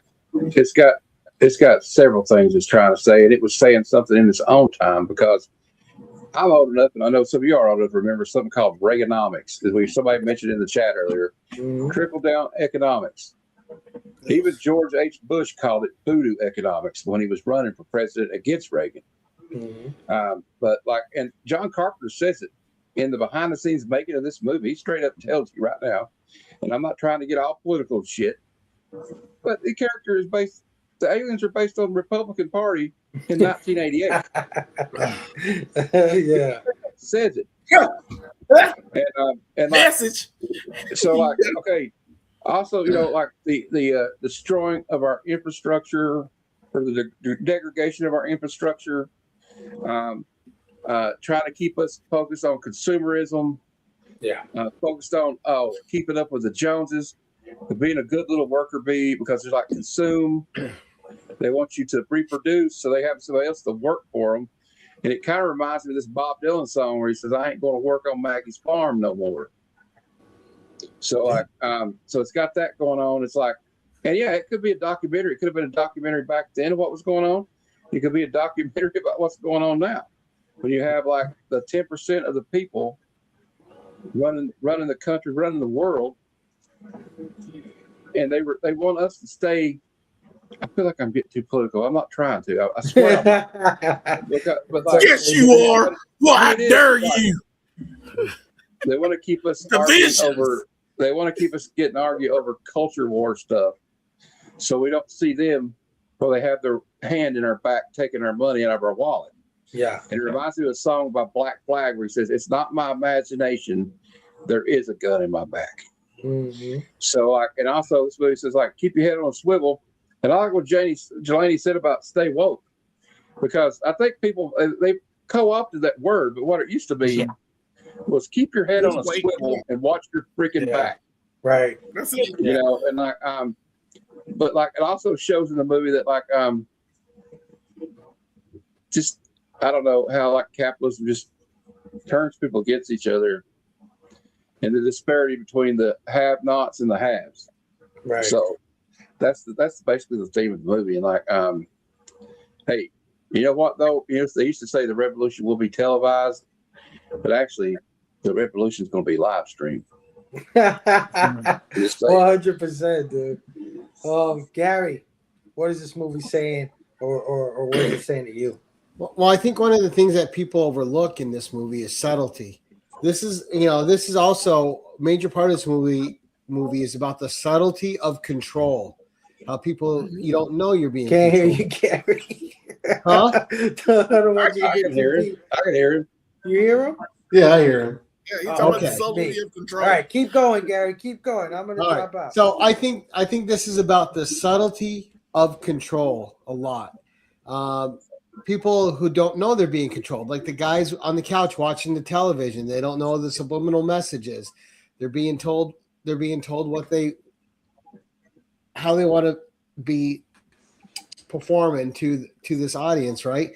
So the subtlety is always the biggest part to this movie to me.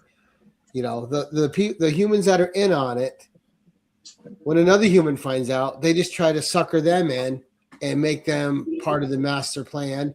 Look, all right, now you know. Let's just let these other people be controlled. Let's not make a big fuss about it. Like the cops with Roddy, you know, hey, this could work out for everybody.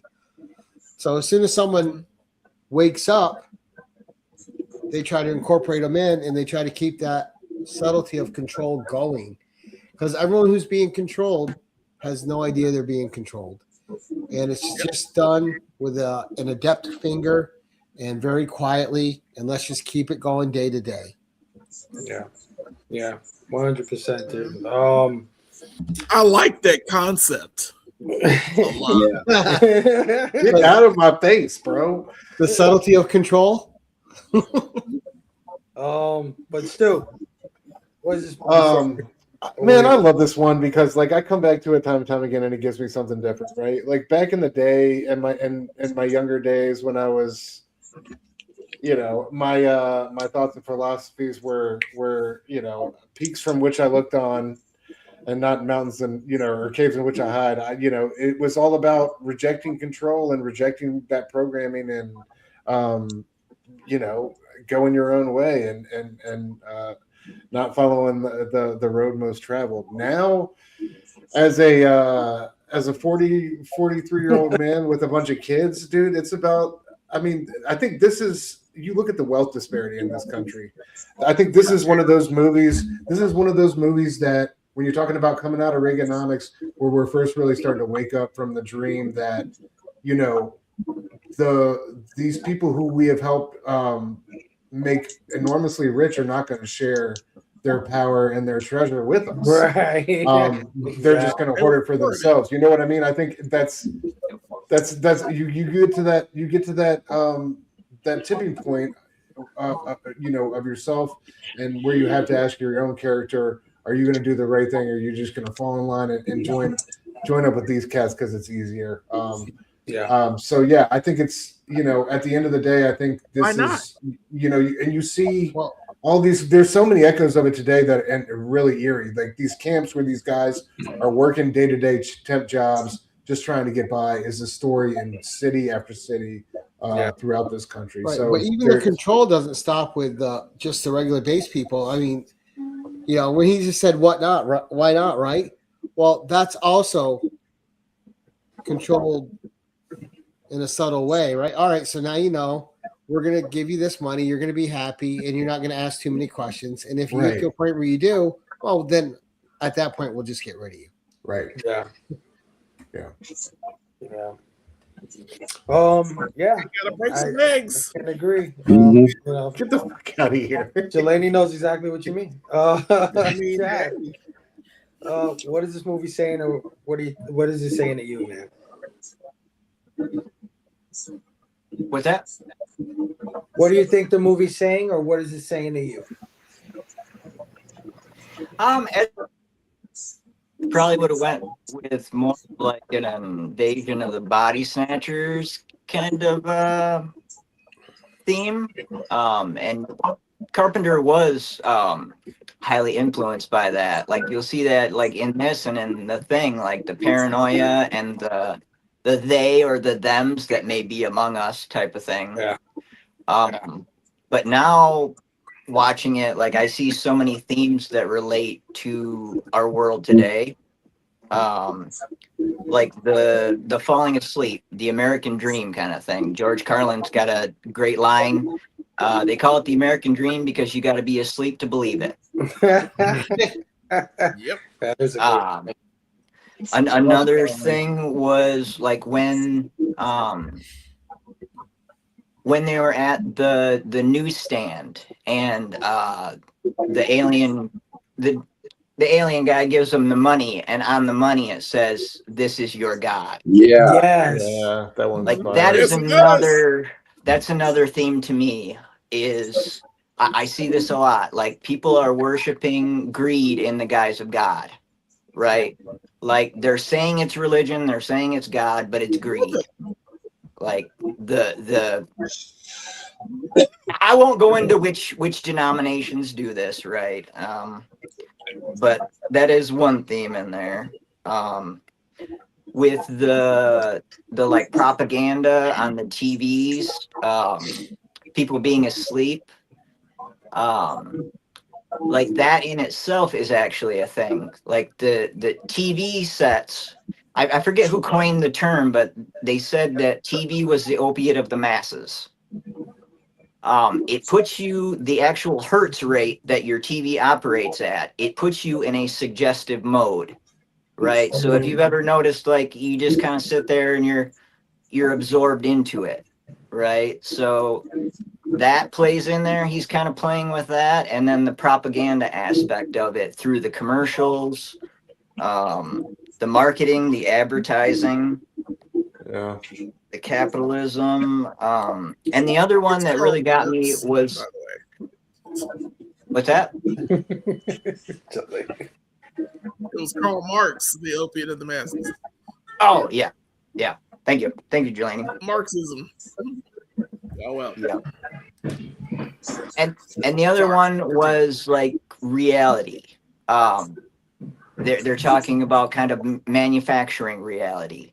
And if you look at the world, like we have reality and then we have social reality, which is ideas that we've all agreed upon. Like money is worth something. There are governments, there are borders, there are gods, whatever. Like these are things that don't necessarily exist. We've just agreed upon that that's what it is. That's the way things work now. Yeah. And then on top of that, you have like manufactured reality with the propaganda tools that they're using, the influence of the aliens and the greed and whatnot. And then on top of that, nowadays you have the manufactured reality of virtual, right? Like this is something new to us. There's a whole reality, a facet of our life that is completely virtual, right? That you can manufacture reality within that. Right. Mhm. So Yeah. Yeah. get woke, Well, damn, right? Chad, for your Yeah. first time here, you Yeah, freaking knocked it out of the Yeah. park, dude. And you know, Oh, yeah, bro. and I'm sure Knowledge. I'm sure like I'm sure everybody can relate. The other reason I can relate to this is I still live in southeast Kentucky. It's coal mining country. So my grandpa, my great grandpa, they've always had to deal with people like every time they wanted to form a union, what they do, they would send the police in, they would send the state police in, the National Guard, try to make sure that didn't happen. My grandfather remembers him going on strike in Harlan, Kentucky in the 30s, and they brought the National Guard up there, and they were posted up with 30 caliber machine guns at the mine. Yeah. So it's the same thing. It's different century, different decades, same old crap. Yeah. Well, the term redneck is from coal miners trying to organize, and they lost several people were shot and killed during that. There's a great documentary called The Harlan County, USA about the strike in the 70s. And the only reason they got a contract for the union was because a man had to get killed before they even considered. And then the only reason they did that because, somebody died. It's bad for business. Right. Dude, I love what you said about manufactured reality. I think that is so prevalent in today's society. How many of these kids hurt themselves or even end their lives because of some perceived bullying, online memes, right? Videos, unflattering videos that you see, and they think their life is over. They are so driven by it that in this fake freaking world where they just like, wait a minute, like, you just go outside, dude. That shit doesn't exist. Just shut it off. Yeah, just turn off the TV. It's not real, This is a bunch of people through a screen, and we've seen it in our community where people. I say that every time you make me cry, Phable. Because they feel bullied or not part of things. You know what I mean? They've been meant to feel all this. Like, it's crazy. But I think all you guys really knocked it out of the park. I think there's also themes of like you said, wealth disparity, homelessness, where the majority of the population is just getting by, right? They're just getting by, and you got half of them that are feel like, if I work harder, I'll get it. And it may never happen. And you got the other half that's like, I'm not waiting for that shit. Like Jelani, I'm gonna do it today. I'm gonna screw over whoever. You better get that money, because ain't nobody. You better boss up. Hey, I'm not saying I ain't with you, Jelani. I might be on that boat with you.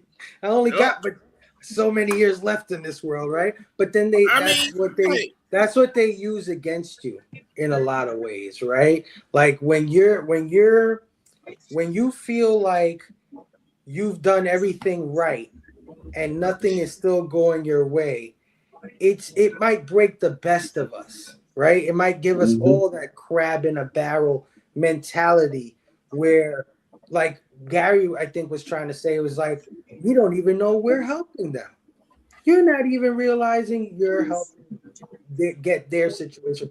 They will even give you false martyrs, right? Answers to your prayers in ways, but it's really just like still dangling hope in front of you, just like that also plays into the breeding part too, right? Because if all of us didn't have a kid or kids, and you're not trying to take care of someone, you're putting up with a lot less shit than you put up with on a daily basis. But when you have that mouth to feed and you have to put that roof over their head and you have to clothe them and make sure they're okay, well, then all of a sudden you put up with a lot more than you would. And then you'll see an ad for a baby carriage that has 16 wheels and air brakes and costs $2,000. You're like, I gotta put my baby in that damn carriage, man. But I think nothing sums up those themes more than Keith David line to Roddy Piper at the beginning of the movie. He tells him the whole deal is like some kind of crazy game. They put you at the starting line, and the name of the game is make it through life. Only everyone's out for themselves and looking to do you in at the same time. Yep. And I think that's really what this movie is saying. And we do have to wake up in a lot of ways, right? Because it's like remember the preacher guy that would get on the broadcast trying to wake everybody up? Mhm. He says that is their primary method of survival. Keep us asleep. Keep us selfish. Yeah. Keep us sedated. And another the thing I was just thinking while you were talking, Phable. Right when you said something, I can't remember what it was, but this what you were talking about though reminded me of one of my favorite movies and favorite books is The Grapes of Wrath by John Steinbeck. And everybody knows that's in the Dust Bowl. These people were migrant workers that went to California, but like there's some parts of that movie where you got John Carradine, who was Keith and David Carradine and Robert Carradine's dad. And he's the preacher in that movie. It's the same thing with that preacher there. He's like, tell him like, look, you guys got to organize. You got to get together. You got to stick together because they're gonna give you $1 when you should be getting $5. Yeah. And it's the same thing with this right here, Yeah. So yeah. It's hard to break the programming once you're in the matrix. That's just basically it.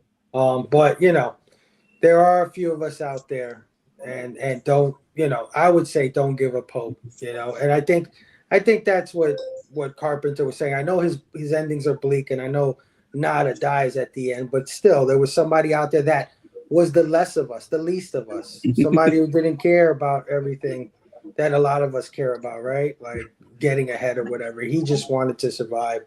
And I think that says a lot. But let's put a button on this thing. Let's get the hell out of here, guys. Chad, out of 5, what would you give They Live? Oh, I gotta go 5, man. Gotta go 5. Hell yeah. 5.0. All right, Chad, straight to the point, man. Stu, out of 5. Man, easy 5 for me, right? Classic. Just amazing performances.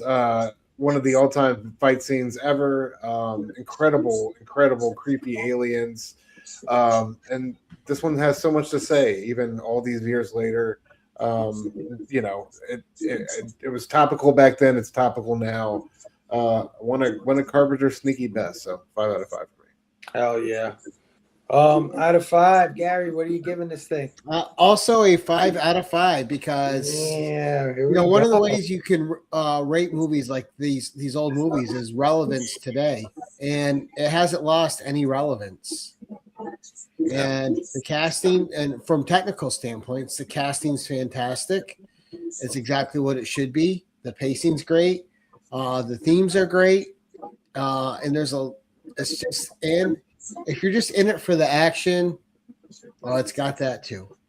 Oh yeah. But it's got a little bit of everything for everybody, and it's still relevant 30 plus years later.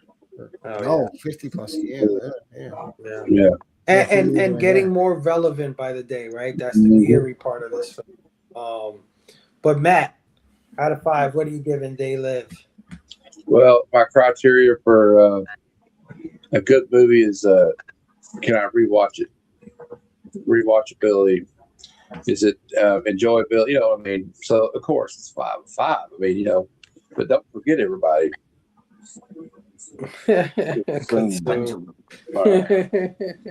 Oh yeah, dude. Oh boy, Jelani.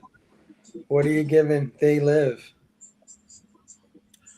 Well, I know who I need to point to the police. It's all you guys. I don't like this film because it ends in a poor way. It's a poor representation of what we should be doing. We should be working with them. When we work with them, we get everything. Wouldn't you want everything? Why not? I mean, I guess I'll go along with you fellows. When I don't want to, I reluctantly give it a 5. But the lifestyle that I've required and acquired in this time, I've enjoyed. And it's because of our overlords. Why can't we just... Somebody snatch that watch from him, man. Yeah. Why can't we just enjoy them and obey and consume? It's all right. It's the American dream. I believe in America. I believe in it. And I'll give it to 5 just for Why do you have a British type Right? accent? What is that about? Well, get the because fuck out I'm of here. better than you, Stu. I'm better. Why do you sound like Lord Steven Regal from WWE?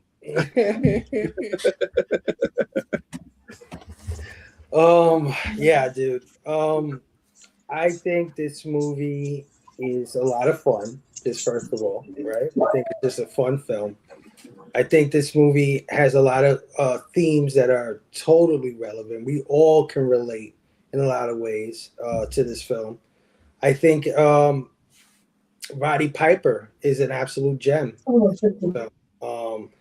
And I just love its science fiction, right? This is all SciFi Fest is what it's all about. And I think this is one of the best sci-fi films I've seen in my life, in my generation. And, I'm going to tell you that it's my favorite John Carpenter film.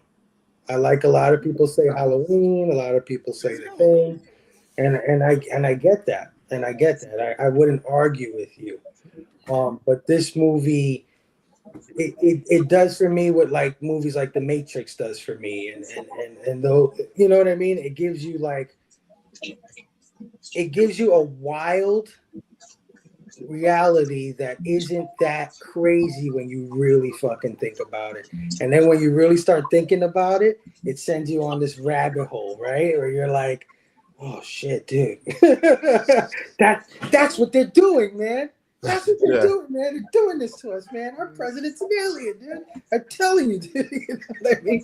It sends you on this like mind fuck that I love about science fiction. So I also would give this a 5 out of 5. And what a way to end Sci-Fi Fest with a movie. Right. With a perfect 5 out of 5. Yeah, man. Aaron gives it a 5. Our brother Bobby Delgado gives it a 5. Dynamite says 4.5 for me. As good as it is, there is a cheesy element to it. But the cheesy element works. And that's what I would say to Dynamite. But you know what?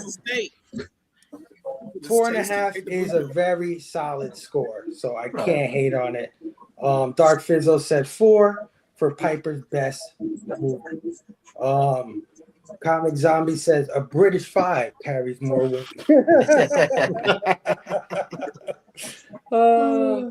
This movie might be my favorite. Yes, it does. Definitely a top 5. Oh yeah. Yeah, Babo. That's what I love about it. It makes you think. And it does it in such a subversive way. Right? It's hidden under this cool little movie. But yeah, guys. Thank you, everybody, sincerely, all of my panelists that joined me for the past 4 movies, for everybody that's been in our chats, and we had a great chat tonight. And everybody that's joined me and Robbie for Sci-Fi Fest. I cannot wait, guys. I already have a list with like 16 movies, and I could only do 4. So it's going to be tough for the next year, trying to figure out what 4 movies we're going to cover, but I can't wait to do it, and I can't wait to see you all again next year for Sci-Fi Fest. Like I said, science fiction is one of my favorite genres. It's one of the genres where you can tell some of the most unique stories that you can tell in any genre of film. So yeah, it's close to my heart, and I'm so happy that I got to spend tonight with you guys and the whole entire Sci-Fi Fest. Sci-Fi Fest 2027 is gonna be off the hook, y'all. Can't wait. So before we get out of here, I want you guys to go around the horn, let everybody know what you got coming up, let them know where they can find you. I'll start with my brother, Chad Metal Elf Collectibles. First time on the show, bro. Your themes? On point, dude. Killed it, bro. On point. Oh yeah. Thanks, man. Chad, let them know where we can find you, what you got coming up. You can find me on YouTube. I just recently did a couple interviews. I have some shorts up. You can also find me on Instagram. I am part of Ghoul Division with my brother Phable there. Go Ghouls. And then Facebook, TikTok, pretty much everywhere. Again, I want to thank you, Phable, for inviting me. I thought it was kind of funny I'm the alpha and omega of SciFi Fest. I was at the beginning and the end, and the same thing's going to happen with March Madness. So I'm grateful to be here. Robbie came in there and stole you, dude. That guy, he loves stealing all my friends. That's what he does. I love all you guys. He's like, oh, Chad. I said, yeah, Chad's going to be at SciFi Fest. Here comes the first movie. There's Chad. I'm like, what the hell? I thought he was going to debut on my show. I told you, man. Don't worry. I'll be here. Nah, I'm just playing. I love Robbie. I'm so grateful to Robbie for doing this SciFi Fest with me, man. He doesn't have to. He's got a big enough following. He can do his own thing. So the fact that he hooked up with me, this small channel, to realize this little, idea of mine, I can never thank him enough. But yeah, thank you, Chad, for joining us, man. You rock, dude. Can't wait to see you for March Madness, man. Stu, my brother. Man. Always in life. Love you. Love you too, man. Thank you for having me. Joy to kick it with you fellas. Dr. Doom's Fan Club on IG and YouTube. Ink and Insights every Wednesday night over on the Dr. Doom's Fan Club YouTube channel with E from 9 Panel Grid talking about our favorite new comics. Man, had a busy week. I'm on Blood Splatter Chatter every Thursday night, 9 p.m. Eastern with Verno and Link. We just did Scream 6, so check that out. But yeah, thanks again for having me, man. Love being here. Yeah, man. Oh yeah, appreciate you. Do I have you on any March Madness? I don't got you on any March Madness. I don't know. Do I? No.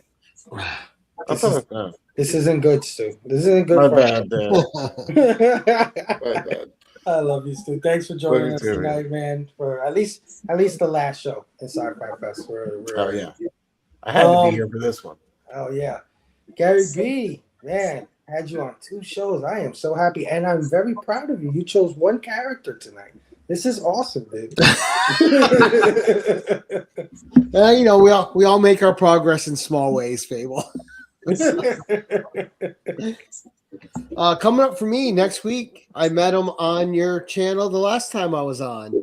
I have Jeff Luck, Adamantium Blade Comics, on this upcoming Tuesday on the 10/11, his first time on the show. And then on the 5th, we have Cliff. Everyone knows Cliff. Yeah. And then on the 10th, we have Unruly Simeon making his way back to the 10/11. Okay. And then Mark Andrews coming on the 12th for Plastic Models edition of the 10/11. Holy crap. So, we've done action figures. We've done board games. We've had a 1906 board game on the show, which looked almost brand new. What? Oh, wow. So, yeah. And, if anyone's ever wants to be on the 10/11, all you got to do is reach out to me in IG, let me know you're interested, and I'll hook you up with some available dates, and we'll move forward with it, and I'll tell you what the show's about. So the show on the channel is open to all. Phable has been on my channel a ton of times. Yeah. He's one of the original people that got the open door policy with me. Yeah. He hasn't been on in a while because he introduced me to Stu, so he had that against him. I like that you got one in there before the end, Gary. Good job. No, actually, Stu, I was gonna say we got to have you back on again. Yeah, dude. It's been too long since we hung out. I know. And I definitely think that you should have my brother Jelani. Oh yeah. On a 10/11 because this man has an amazing figure collection. You haven't even let me get to let him know it was nice to meet him before you steal my thunder. Of course, Matt, always a pleasure. We got to get you back on for another one too, bud. And of course, I need you on my show too. Is it Jelani or Cholani? Oh, it's Jelani. Okay. Yeah. Dude. Yeah, if you're interested at all, With a J, man. I'll tell you what it's about. But an absolute pleasure meeting you, even though you're trying to keep us under control, which I'm not a fan of. Listen, keep that gold watch in your pocket around me. Right? And of course, Phable. Anytime you need me, I'm there for you, man. Yeah, absolutely. Well, you'll be back for March Madness. I'll be in my channel, and you're an awesome dude. So anything you need, all you ever have to do is ask. Absolutely, dude. I'll be there soon, man. I'm just, me. I'm trying to get my hands on my collection again. Once I do, we're gonna have a 50-1-1. You know, There we go. I'm gonna do the first 50-1-1. But anyway, Matt, my homie, man, joining me for March Madness. Me and Robbie, man, this is gonna be freaking awesome, dude. But Matt, let the people know what you got going on, where they can find you. Well, Sunday at 6 p.m. Eastern, I have a show called the Sunday Super Show Extravaganza, and we go over like the previews for the upcoming new comic book day, the trending and hot comics of the week, and a little funny thing where we show comic panels from the past that can be taken out of context. Spoiler alert: a lot of them are Archie comics for some reason. I don't know, but and old Superman comics are a gold mine. But and then Tuesdays I have a show called Comic Conversations, which I've had Stu and I've had Phable on, but I need these other guys on the panel. Yeah, let's go. Yeah, I'll talk to you backstage about that. But that's usually on Tuesday at 7 p.m. Eastern. Although I don't think there's going to be one next week because I realized my guests wanted to do it on Wednesday, but I can't do it on Wednesday because I'm proud to say that I was asked by Phable and Robbie on Pop Culture Philosophers to be part of March Madness. So next Wednesday at 9 p.m. Eastern, my first film for March Madness will be American Psycho, starring Christian Bale, Chloe Sevigny, and Jared Leto. And I'm sure there's a lot of people, haters out there, that would be glad to know what happens to Jared Leto in this movie.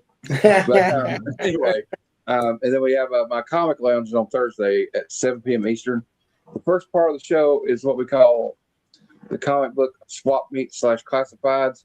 So if anybody has something they want to trade, you can be in the chat, send me a picture in my Instagram, or we have a chat now called Comic Classified if anybody wants to be a part of it. So if somebody says, hey, I got an Invaders #1, I'm looking for Marvel Premiere number 16, and maybe something else. Maybe I can trade for that, or maybe somebody's got one they will sell.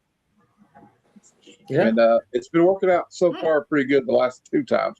I don't know if we're going to do that every week, but anyway, the Comic Lounge is a show where there is no gatekeeping. Anybody's invited. If you want to come on, all I got to do is know you a little bit. Just DM me.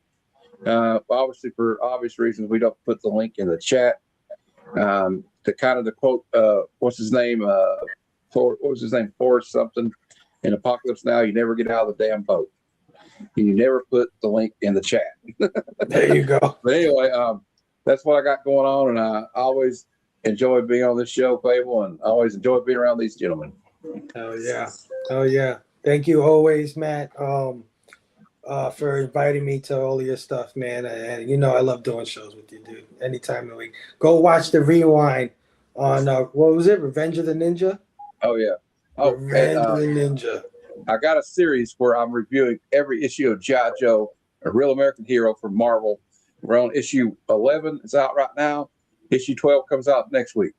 Let's go. Yeah, everybody check out my brother Matt, Heroes for Hire Comic Club.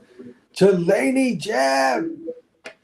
Even though you sold out, bro, I still love you. I